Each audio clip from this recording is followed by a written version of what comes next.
I've unclamped the base, what is going to be the base,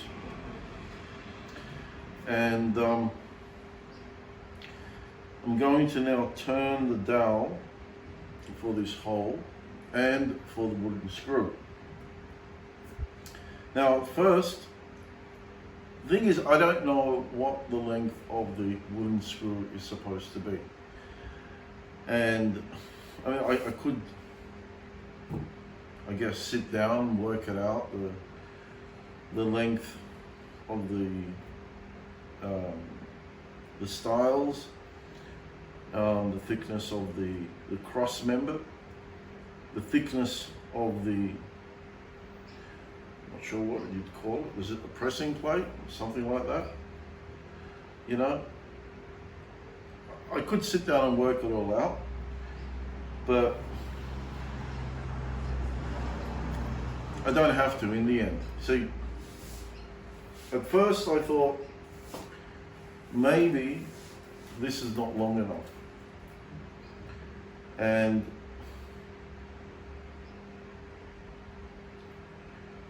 I thought, what am I going to do? And then I found this in my bin, which is just Douglas fir, and that would definitely work out. I could put that in there. It may look odd,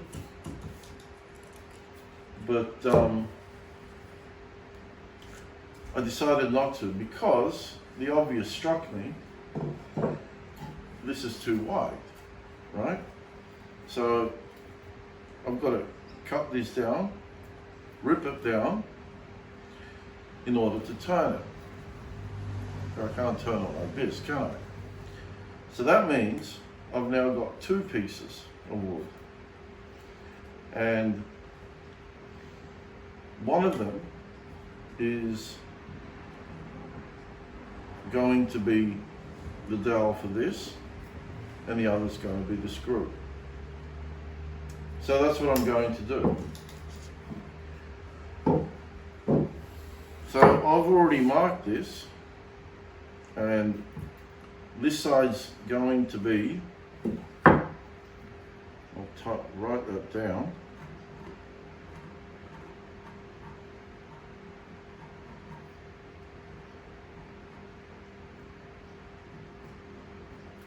Wooden screw, and this side's going to be the dowel. And it's almost the diameter of this, almost. So I've got to be very, very careful that I don't undersize it.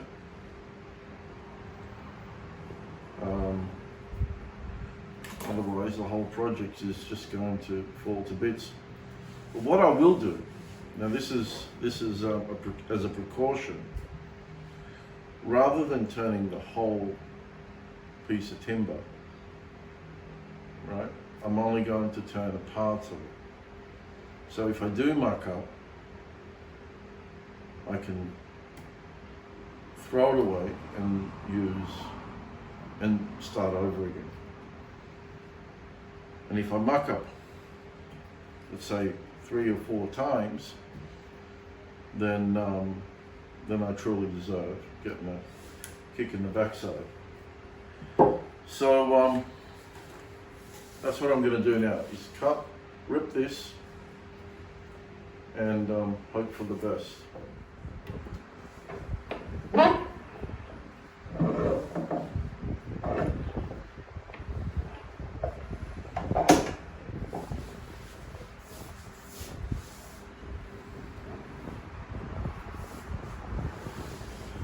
I'm going to use my 4.5 PPI rib saw. It's a distant.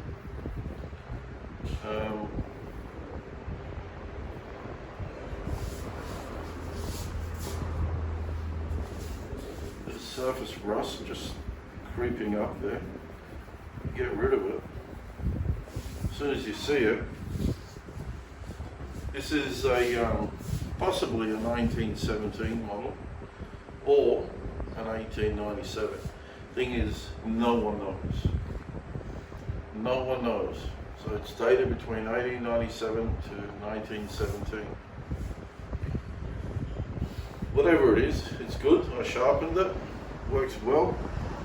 I'll possibly have to just lubricate it a bit.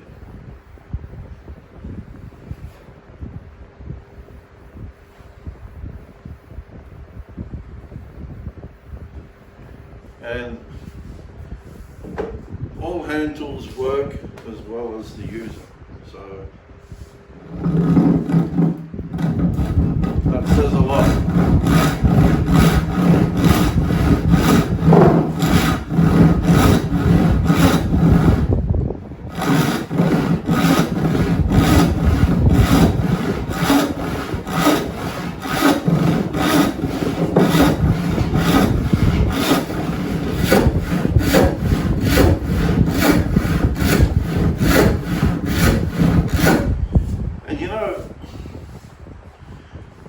If I weren't now turning if I wasn't going to turn a screw,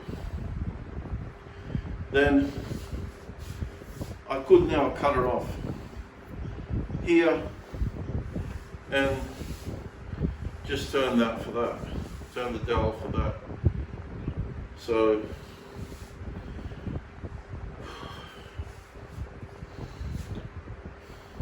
I'm always puffed when I do this.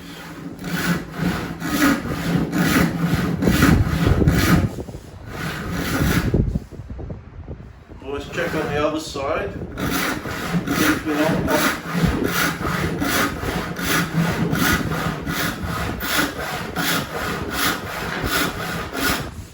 and if you're tired, there's no shame in stopping. And just, catch your breath.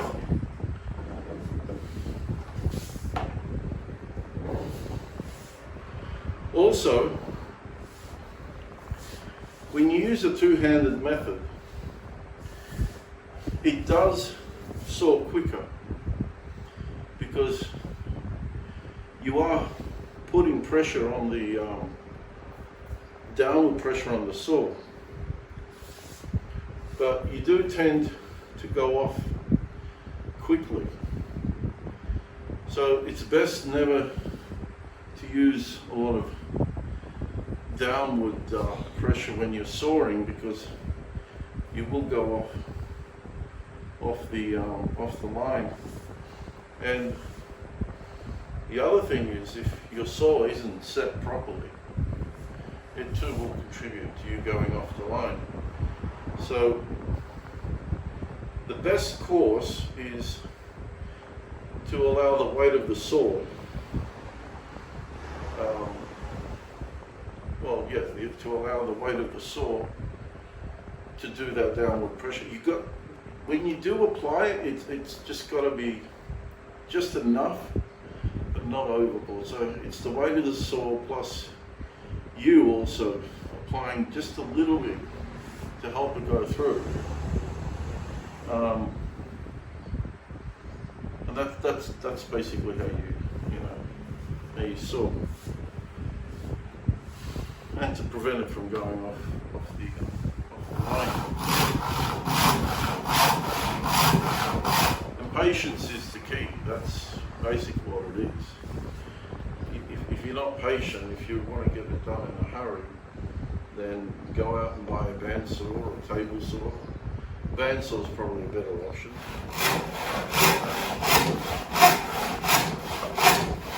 You see how quickly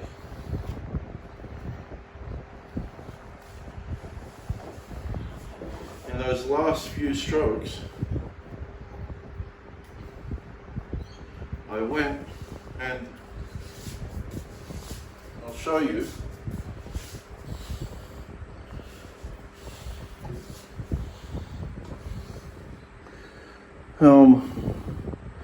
Right on the line there,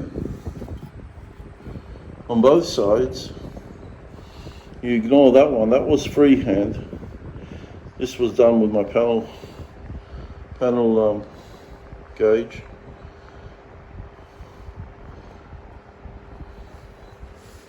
So you can stop and turn it around, or you can continue on through.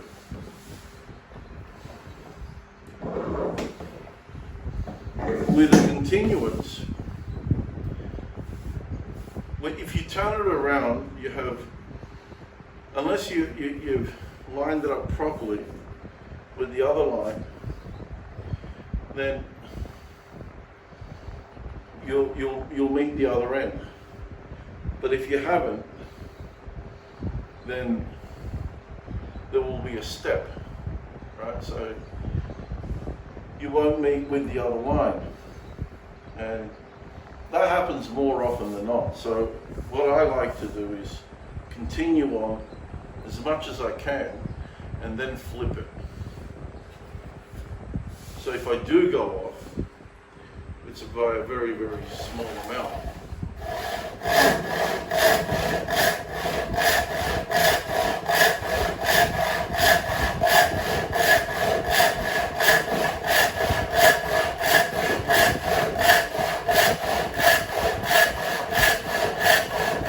Now, even though I'm using both hands to do the sawing, I'm not applying, actually I'm hardly applying any downward pressure because of that. Because I know that if I do, either this hand or this hand will push it to the right, might push it to the left. If I was a left-handed sawyer, then it would go to the left. And I just want to show off a bit now because I can actually saw with both hands.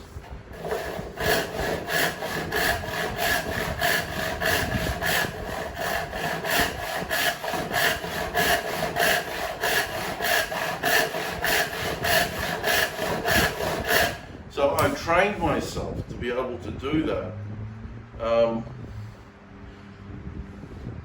for various reasons, which I'm not going to go into, but I'm able to do it with both hands. I admit it, it still feels, you know, awkward, a little bit uncomfortable, but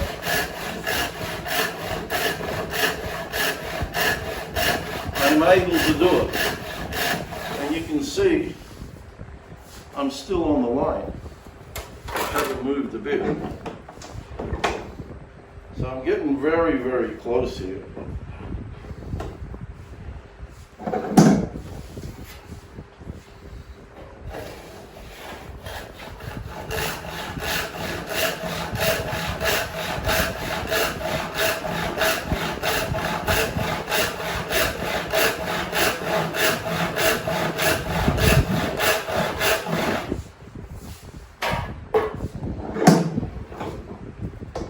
Now I can flip it and put it as low as I can just to minimize the vibration and hopefully split the line .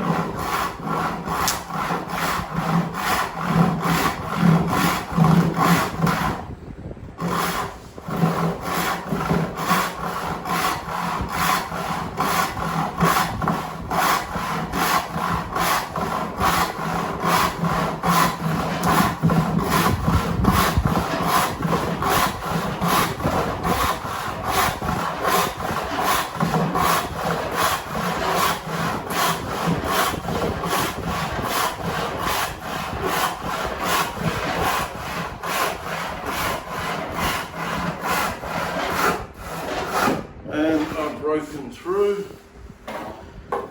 and it seems that even then, I mean, I could lie to you and say, hey, look, you know, there's no step, but there is a step on this one. But it's small, but still, you can see where I didn't quite, can't see it here, but I didn't quite quite have it. I didn't move the saw over the line proper. Well, you know, I don't know how else to explain it, but